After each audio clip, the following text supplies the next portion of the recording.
Thierno Alassane Sall bi nga xamante ni moom moo jiite parti politique de l'honorable député ginnaaw nag ba mu demee assemblée nationale jàkkaarloog député Pastef yi ci seen majorité muy 130 au lieu que ñu waxtaanee li nga xamante ni moo soxal Sénégal mais gis nañu ay accusation ay saaga ay wax ju ñaaw rek la ñuy yëkkati ci biir loolu nag moom Thierno Alassane Sall daal dina leen recadrer bu baax a baax recadrer ki nga xamante ni mooy seen mentor di seen leader di Mbaye Rapport Mbaye Sweet Beauty ginnaaw nag moom ci boppam nga xamante ne bañ ko xamee ci wàllu politique ba tey saaga xaste rek lañ ko xamee nañu déglu ji Thierno Alassane Sall dellu soit sénégalais xam ngeen ni yaboy ñaata lay jar 600 francs Thiès dañ fay jaay daggitu yaboy 300 francs Sénégal boobu la ñu toll au lieu ngeen faale sénégalais yooyu ngeen jàkkaarloog sénégalais yi rusu leen di saaga di xuróog di xaxar am na koo xam ne bis bu ma rombee mu saaga ma mu ngi ni toog saa yu ma rombee mu saaga ma loolu jaaxaluma parce que c'est le contraire qui lui était étonnant bu Pastef nekkoon au pouvoir. Le Sénégal n'est pas le pays au monde où on insulte le plus, où l'Assemblée nationale du Sénégal donne cet exemple-là, ça m'aurait étonné. Prouvez-nous le contraire en vous taisant. Prouvez-moi le contraire en vous comportant convenablement. Munu leen ko. La République est en train malheureusement de se casser et vous aurez une lourde responsabilité.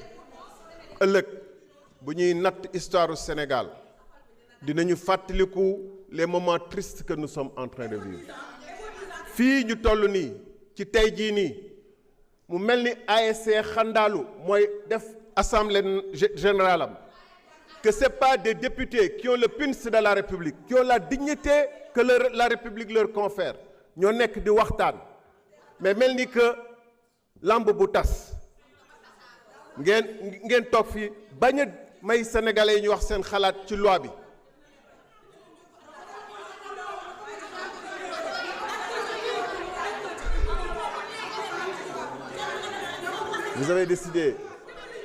Vous avez décidé de ne pas écouter, même celui qui précède, qui est de votre parti, vous voulez le réduire au silence. Parce que c'est ça, Pastef. Compatriotes d'Afrique, patriotes d'Afrique, c'est ça le Sénégal que vous aviez espéré qui va donner l'exemple à l'Afrique. Vous avez tous applaudi fièrement quand il y a eu une alternance. 54% au premier tour, une majorité absolue. Mais malheureusement, on a en face de nous deux responsables de l'exécutif qui, dès les premiers instants de leur prise du pouvoir, dès le 25 juillet 2025, le Premier ministre commençait à tirer les premières salves d'un mandat sous une campagne électorale. Vous avez un président de la République qui a le courage de dissoudre l'Assemblée nationale. Il l'a fait une fois. Il va peut-être le faire une deuxième fois, mais qui n'a pas le courage de prendre ses responsabilités face au Premier ministre et de le démettre. Et cette République-là, on espérait qu'il donnerait l'exemple à l'Afrique, qui montrait ce que l'Afrique peut faire. Après avoir vu l'ennemi partout, la France, les États-Unis partout, aujourd'hui l'ennemi est à l'intérieur. L'ennemi, ils sont dans le complot permanent. Quand ils n'ont pas d'ennemis, ils en inventent. Et quand ils n'en trouvent pas, ils en trouvent dans leur propre rang. Chez leur propre député, chez leur propre président de la République, chez leur propre Premier ministre. Vous êtes incapable, vous serez incapable de régler aucun problème au Sénégal. Vous plongerez le Sénégal dans le chaos. C'est ça qui nous attend. Ressaisissez-vous avant qu'il ne soit trop tard. Que les gens qui ont encore un peu de cervelle parmi vous disent aux autres qu'il faut s'arrêter avant qu'il soit trop tard. Qu'on ne peut pas s'amuser avec cette République, qu'on ne vous donne pas mandat de casser cette République, parce que simplement vous êtes 130.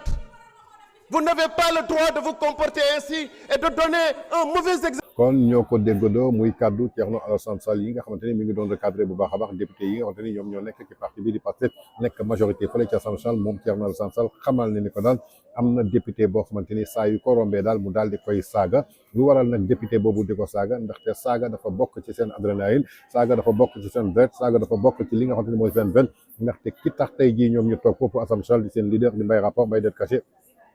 ku nekk xam na ni que kaddu bu ñaaw rek la moo sax ci làmmiñam kaddu bu baax musul génn ci làmmiñam xaste saaga rek la fi nekkee waaye tey jii li leen fal tey jii ba ñu teg leen ci li nga xamante ni tey jii maanaam mooy foofu nga xamante ni mooy ci hémicycle ba di ay représentants du peuple ñi leen di fay ci kopparu Sénégal suñu amoon tuuti cervelle waxul sax cerveau ndaxte cerveau maanaam mooy xel mais suñu amoon tuuti xel rek war nañu mën a réfléchir xam na ni que doon majorité Assemblée nationale warul tax ñu taxaw foofu bëgg fa imposer seen dictature ba duñu permettre benn Sénégalais mu daal di wax xalaatam ndaxte ci réewu démocratie la ñu nekk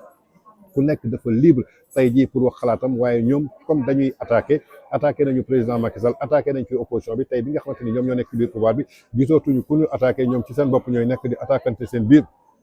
gis nañu ay député Pastef yoo xamante ne tey jii ñi ngi attaqué ay député Pastef barki démb le député Abdoulahad bi mu naree wax rek gis nga kii di Ismaïla Diallo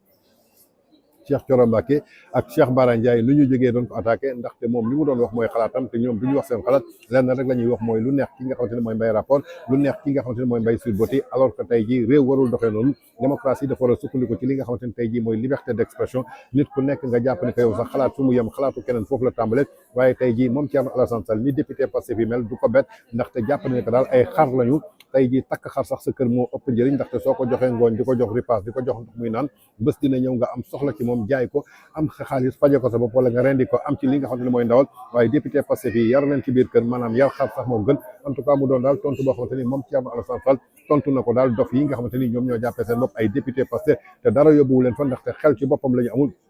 ginnaaw nag ku dul woon discours populiste bi nga xamante ni moom Mbaye Rapport am na ko duñu mës a dégg honorable député